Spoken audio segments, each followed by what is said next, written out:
2023 Women's World Cup, Group C Preview.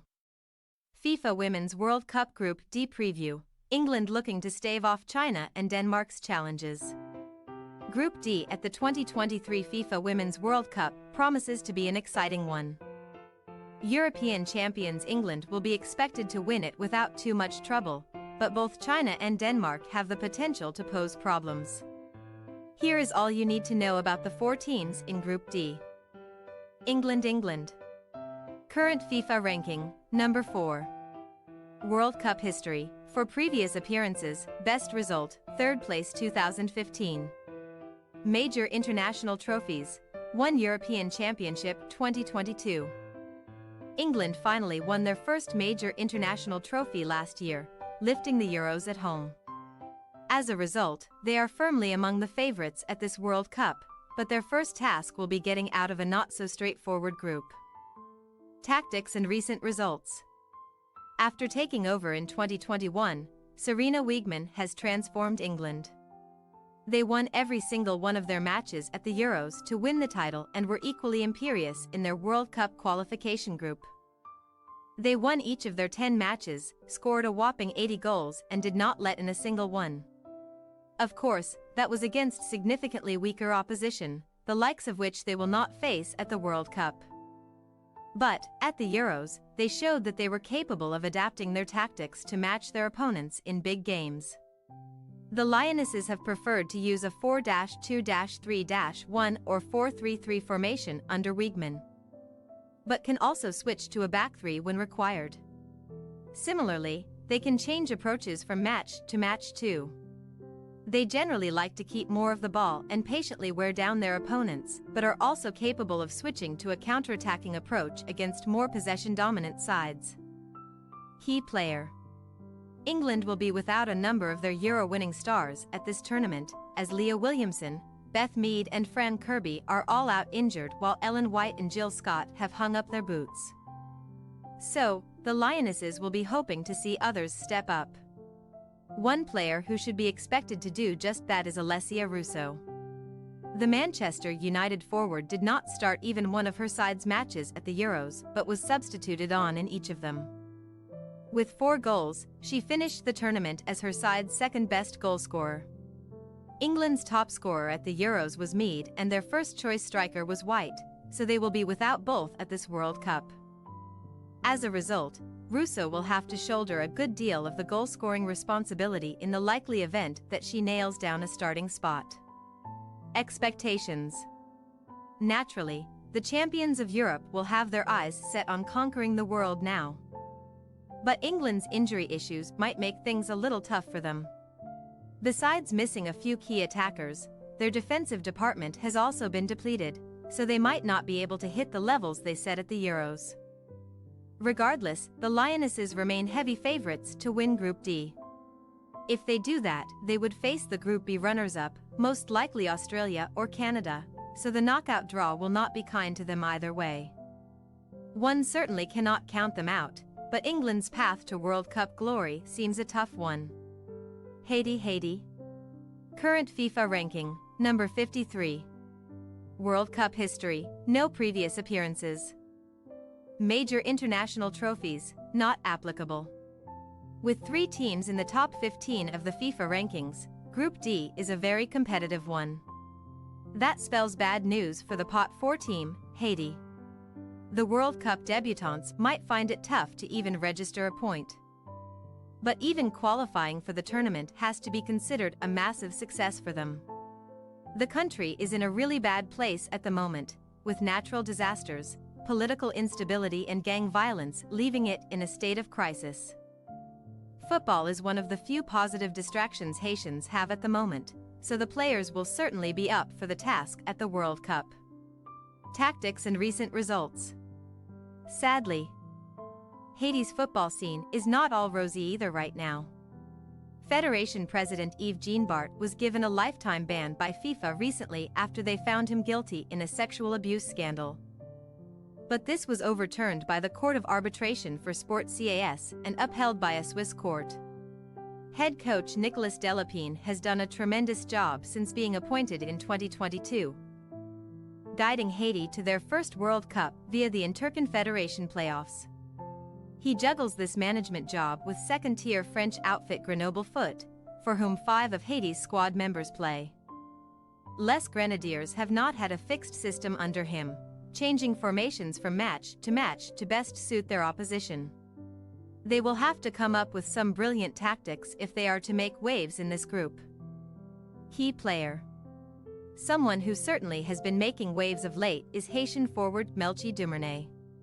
The 19-year-old is regarded not just as one of her country's best players but as one of the brightest young talents in the world.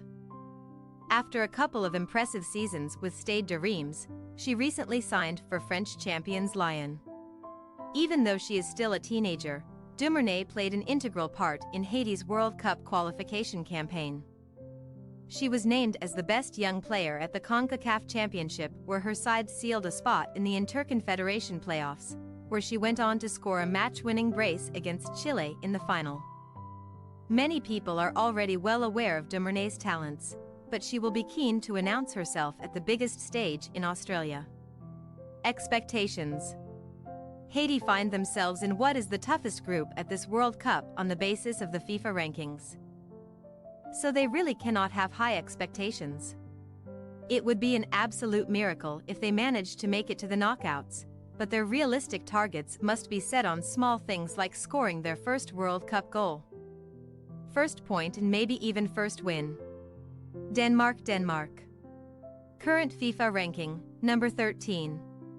World Cup history. For previous appearances, best result, quarter-finalists 1991. Major international trophies, not applicable. Although they have been a fairly strong force in Europe for a while now, this is Denmark's first World Cup since 2007. They have had a couple of impressive Euros campaigns since then, as they reached the semifinals in 2013 and lost in the final thereafter. But they will be keen to mark their return to the biggest event with a good run. Tactics and recent results. Lars Søndergaard has been in charge of Denmark since 2017, but this is going to be his last tournament in charge of them. He comfortably guided them through the World Cup qualifiers with 8 wins from 8, but the real test begins now. Søndergaard is flexible with his tactics, but has 2 main systems he calls upon. The first uses a 4-3-3 formation, which seems to be their preferred tactic currently. However, they can also switch to a 3-4-3 as they did during the qualifiers, using the more attacking setup to blow away weaker teams. Key player. Pernille Harder has been the Danish captain for a number of years now and has over 140 international caps to her name now. Yet, this is her first World Cup. Just a few weeks ago, she ended her time at Chelsea by signing a deal with Bayern Munich. She definitely had a successful time in London, winning the league and cup double in each of her 3 seasons there and scoring 24 goals in twice as many appearances. Now 30 years old, Harder is an experienced campaigner who will have a pivotal role to play in the Danish attack in Australia. Expectations. Denmark will want to mark their return to the World Cup with a run to the knockouts. But they will face some very tough competition in this group. England might prove to be a level above them, but they will have a really close fight with China for the second spot. So their very first game might prove to be the most important one, as they will take on the Asian champions in Perth to see who gets the upper hand at the start. China. Current FIFA ranking, number 14. World Cup history, 7 previous appearances, best result, runners-up 1999. Major international trophies, 9 Asian Cups 1986, 1989, 1991, 1993, 1995. 1997, 1999, 2006, 2022. China have by far the most historical World Cup appearances in this group, having hosted it twice as well. They have reached at least the quarter-final stage in all but one of their appearances. But that record could well take a further dent here. Tactics and recent results. Xue Qingxia became the first female head coach of the Chinese national team when she was appointed in November of 2021. But not much was expected of her side when she led them into their first major tournament at the 2022 Asian Cup. They surprised everyone by getting the better of Japan and South Korea en route to winning the whole thing. Not only sealing their spot at this World Cup but also lifting their first continental title in 16 years. They also showed their stylistic flexibility at the tournament, dominating possession against lesser opposition like Iran, against whom they kept 80% of the ball, but defending a lot more against stronger sides like Japan, who only allowed them to see a third of possession. The latter approach should be seen a lot more at this World Cup, especially in such a tough group. Key player: Wang Shuang is one of just 6 squad members who play their club football outside China, and the only one to feature in the National Women's Soccer League NWSL right now. She has not featured a lot for Racing Louisville so far, so she will be keen to showcase her talents at the World Cup. From a technical point of view, Wang is undoubtedly the best player in this Chinese squad. She has also made some crucial contributions recently, such as her 5-goal return at the last Asian Cup. Her quality up front could make the difference for the Steel Roses in this tight group. Expectations: although they are Asian champions, it would not be right to call China the best side from the continent at this World Cup. They are most likely going to be battling Denmark for the spot behind England and might be slightly less fancied at the moment. The main reason behind that is their disappointing run of friendly results against European opposition in the build-up to this tournament. But they should be up for the occasion a lot more at the main event. A run to the knockouts should be viewed as a relative success for China. Thanks for your watching. Don't forget to click the subscribed button and hit the bell icon for more.